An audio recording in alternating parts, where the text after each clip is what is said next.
Sejarah perlindungan konsumen. Yang pertama, perlindungan konsumen di Barat. Perlindungan konsumen di Barat telah berkembang sejak era revolusi industri pada abad ke-19. Ketika itu, produksi massal barang menyebabkan konsumen seringkali dirugikan oleh produk yang tidak aman atau berkualitas rendah. Undang-undang penting lainnya di Barat termasuk Consumer Product Safety Act tahun 1972 di Amerika Serikat yang membentuk Consumer Product Safety Commission untuk melindungi publik dari risiko yang terkait dengan produk konsumsi. Di Inggris, Sale of Goods Act 1972 menjadi dasar hukum utama yang melindungi konsumen, dengan menekankan bahwa produk yang dijual harus sesuai dengan deskripsi, layak dipakai, dan bebas dari cacat tersembunyi. Seiring waktu, perlindungan konsumen di Barat semakin diperkuat dengan berbagai undang-undang dan regulasi yang bertujuan menjaga keamanan, kualitas, serta hak-hak konsumen dalam transaksi komersial. Yang kedua, perlindungan konsumen di Indonesia. Perlindungan konsumen di Indonesia mulai mendapatkan perhatian serius setelah kemerdekaan. Meskipun sebelum itu regulasi terkait perdagangan sudah ada dalam bentuk peraturan kolonial. Namun, baru pada tahun 1999, perlindungan konsumen secara resmi diatur melalui Undang-Undang Nomor 8 Tahun 1999 tentang perlindungan konsumen. Undang-undang ini lahir dari tuntutan globalisasi, perdagangan bebas, serta kesadaran yang semakin meningkat akan pentingnya hak-hak konsumen. Secara umum, Undang-Undang Perlindungan Konsumen memberikan landasan hukum bagi konsumen untuk menuntut hak-hak mereka, sekaligus memberikan kewajiban kepada pelaku usaha untuk menjamin keamanan, kenyamanan, dan kejelasan informasi terkait produk yang dijual. Yang ketiga, perlindungan konsumen dalam Islam. Perlindungan konsumen dalam Islam telah ada sejak masa Rasulullah SAW yang sangat menekankan pentingnya kejujuran, keadilan, dan transparansi dalam kegiatan ekonomi, terutama dalam perdagangan. Prinsip-prinsip Islam dalam muamalah bertujuan untuk mencegah eksploitasi dan kecurangan dalam transaksi.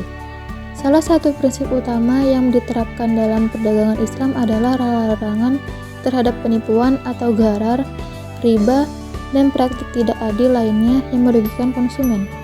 Dalam sejarah Islam, terdapat lembaga yang dikenal sebagai Hizbah, yang merupakan institusi pengawas pasar yang bertugas memastikan bahwa para pedagang mematuhi aturan perdagangan yang adil dan tidak menipu konsumen. Hizbah berfungsi untuk menjaga etika dalam berdagang, melindungi konsumen dari kecurangan dalam takaran, ukuran, atau kualitas barang yang dijual. Selanjutnya, konsumen dan hukum perlindungan konsumen. Perlindungan konsumen adalah istilah yang dipakai untuk menggambarkan perlindungan hukum yang diberikan kepada konsumen dalam usahanya untuk memenuhi kebutuhannya dari hal-hal yang merugikan konsumen itu sendiri. Pentingnya peran hukum dalam melindungi konsumen didasarkan pada ketidakseimbangan posisi antara konsumen dan produsen atau pelaku usaha, di mana konsumen seringkali berada dalam posisi yang lebih lemah karena kurangnya akses terhadap informasi dan keterbatasan dalam hal sumber daya. Konsumen dalam hukum Indonesia juga memiliki beberapa karakteristik penting. Pertama, konsumen dalam konteks Undang-Undang Perlindungan Konsumen bukanlah pihak yang akan memperdagangkan kembali barang atau jasa yang dibelinya, melainkan mereka yang menggunakan barang tersebut untuk kebutuhan pribadi. Kedua, konsumen dapat berupa individu atau kelompok yang memanfaatkan barang atau jasa untuk kepentingan keluarga, masyarakat, atau makhluk hidup lain tanpa tujuan komersial. Selanjutnya, saya akan menjelaskan hak dan kewajiban konsumen. Hak konsumen di Indonesia diatur dalam pasal 4 Undang-Undang Perlindungan Konsumen. Beberapa hak tersebut antara lain: A. Hak atas kenyamanan, keamanan, dan keselamatan. B. Hak untuk memilih. C. Hak atas informasi. D. Hak untuk didengar pendapat dan keluhannya. E. hak atas perlindungan. 2.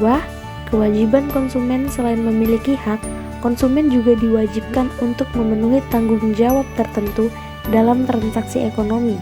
Pasal 5 Undang-Undang Perlindungan Konsumen mengatur beberapa kewajiban konsumen. Di antaranya: A. Membaca dan mengikuti petunjuk penggunaan. B. Membayar dengan sesuai. C. Menggunakan barang atau jasa secara bertanggung jawab. D. Menghormati hak pelaku usaha.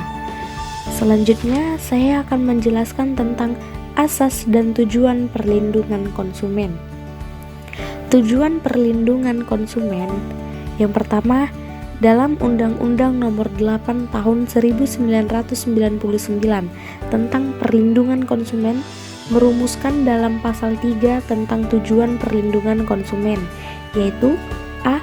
Meningkatkan kesadaran, kemampuan, dan kemandirian konsumen untuk melindungi diri. B.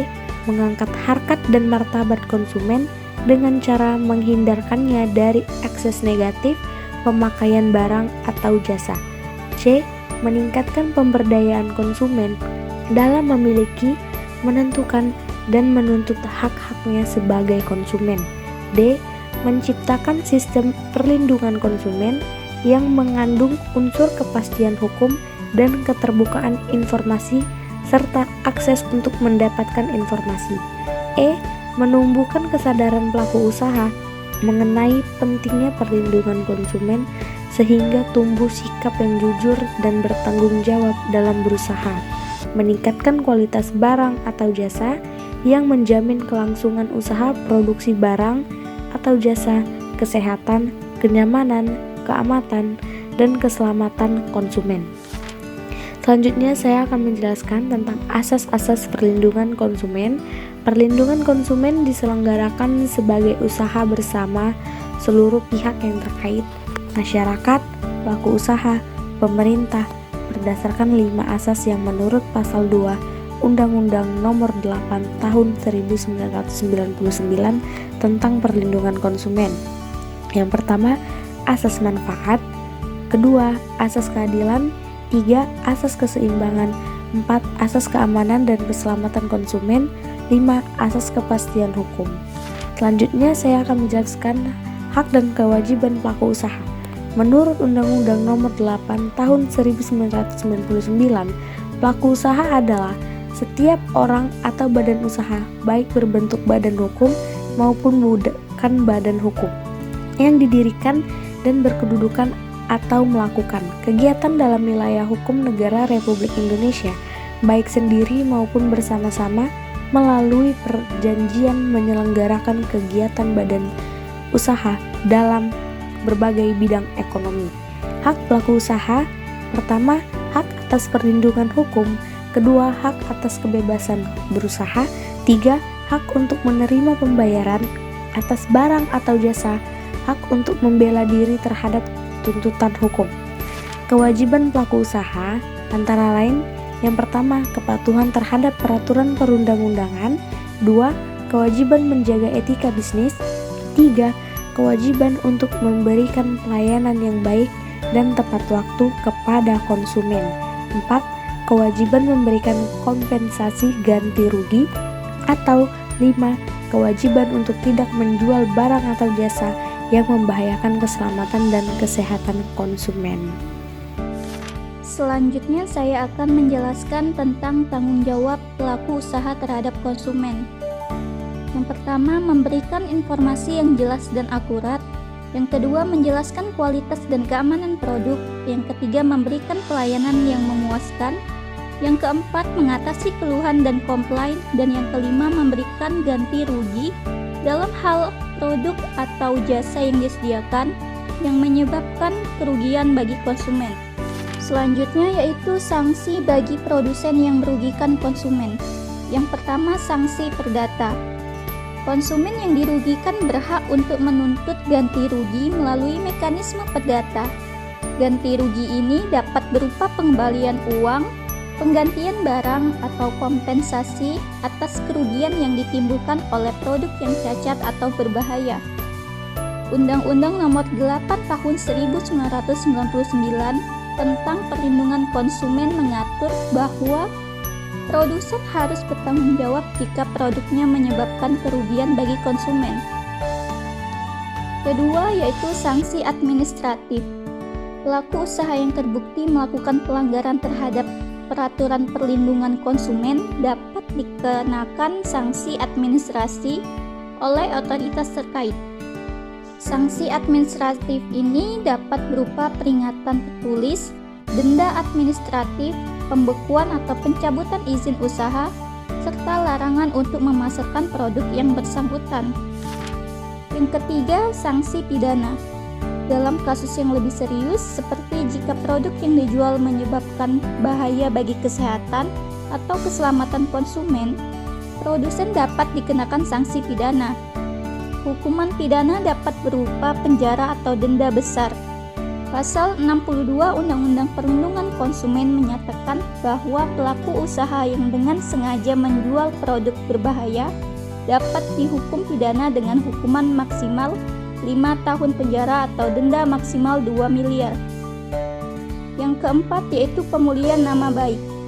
Selain ganti rugi material, produsen juga dapat diwajibkan untuk memulihkan nama baik konsumen yang dirugikan, terutama jika pelanggaran tersebut merusak reputasi konsumen. Ini merupakan bentuk tanggung jawab moral dan etis dari produsen untuk mengatasi dampak negatif yang ditimbulkan. Selanjutnya yaitu hukum perlindungan konsumen dalam perspektif Islam. Dalam Islam, prinsip perlindungan konsumen sudah diatur melalui konsep etika bisnis dan perdagangan yang jujur, adil, dan berlandaskan pada syariah. Beberapa prinsip penting dalam hukum perlindungan konsumen menurut pandangan Islam antara lain yaitu kejujuran dalam muamalah, larangan menjual barang haram atau berbahaya, keadilan dalam harga, kompensasi atas kerugian konsumen, dan perlindungan terhadap hak konsumen. Baiklah, selanjutnya kita akan membahas contoh kasus. Di sini ada kasus produk elektronik bermasalah. Tono membeli sebuah ponsel dari toko elektronik XYZ. Penjual menjelaskan bahwa ponsel tersebut memiliki garansi 1 tahun dan kualitasnya sudah terjamin. Namun, seminggu setelah digunakan, ponsel tersebut sering mati mendadak. Ketika Tono kembali ke toko untuk memperbaiki atau mengganti produk, pihak toko menolak dengan alasan bahwa kerusakan adalah kesalahan pengguna. Pelanggaran yang terjadi, pertama, hak konsumen. Berdasarkan Undang-Undang Perlindungan Konsumen Nomor 8 Tahun 1999, Tono sebagai konsumen berhak atas produk yang sesuai dengan apa yang dijanjikan pada pasal 4. Yang kedua, kewajiban pelaku usaha. Toko XYZ seharusnya bertanggung jawab atas produk yang dijual jika cacat atau tidak sesuai spesifikasi, terutama jika ada garansi. Berikut proses penyelesaiannya. Yang pertama, melalui mediasi. Tono dapat mencoba menyelesaikan masalah melalui mediasi dengan toko tersebut. Jika tidak berhasil, ia dapat melanjutkan ke jalur hukum. Yang kedua, melalui pengaduan ke LPKSM atau Lembaga Perlindungan Konsumen Swadaya Masyarakat. Tono dapat melaporkan kasus ini ke Lembaga Perlindungan Konsumen yang membantu mediasi atau mengajukan gugatan. Yang ketiga, melalui gugatan hukum. Jika mediasi gagal, Tono dapat mengajukan gugatan Badan Penyelesaian Sengketa Konsumen atau BPSK atau pengadilan. Dasar hukum yang relevan. Yang pertama, Pasal 4 Undang-Undang Nomor 8 Tahun 1999.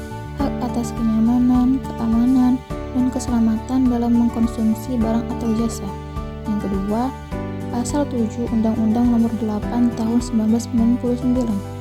Pelaku usaha wajib memberikan kompensasi jika barang atau jasa yang diterima tidak sesuai dengan perjanjian.